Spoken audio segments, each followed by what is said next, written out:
اے وطن تو نے پکارا تو لہو کھول اٹھا، تیرے بیٹے تیرے جانباز چلے آتے ہیں، تیری بنیادوں میں ہے لاکھوں شہیدوں کا لہو، ہم تجھے گنج دو عالم سے گراں پاتے ہیں۔ ہم ہیں جو ریشم و کم خواب سے نازک تر ہیں، ہم ہیں جو آن و فولاد سے ٹکراتے ہیں، ہم ہیں جو غیرت و ناموس پہ کٹ سکتے ہیں، ہم ہیں جو اپنی شرافت کی قسم کھاتے ہیں۔ ہم نے روندا ہے بیاباں کو صحراؤں کو، ہم جو بڑھتے ہیں تو بڑھتے ہی چلے جاتے ہیں۔ ہم سے واقف ہیں یہ دریا، یہ سمندر، یہ پہاڑ، ہم نئے رنگ سے تاریخ کو دہراتے ہیں۔ جناب والا، آج مجھے جس موضوع پہ لب کشائی کرنے کا موقع ملا ہے وہ ہے جہاد ستمبر 1965۔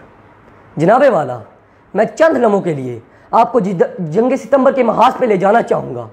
ذرا سوچئے، میدان کارزار جم چکا ہے، ٹینک اور توپیں آگ ول رہی ہیں، بے کراں فضاؤں سے آتش و عہن کی بارشیں رواں ہیں، ہر طرف خون ہی خون ہے۔ ایسے میں کسی انسان کا کٹنے مرنے کے لیے میدان کارزار میں اتر جانا ناجیز و امکان ہے۔ ہاں، مگر میدان کارزار کا وہ سپاہی مجاہد اول بن کے شہادت کی داستار اپنے سر پہ ضرور باندھے گا جو جذبہ حق سے معمور ہوگا۔ میرے خاک و خون سے تو نے یہ جہاں کیا ہے پیدا، میرے خاک و خون سے تو نے یہ جہاں کیا ہے پیدا، صلائے شہید کیا ہے تب و تاب جاودانہ۔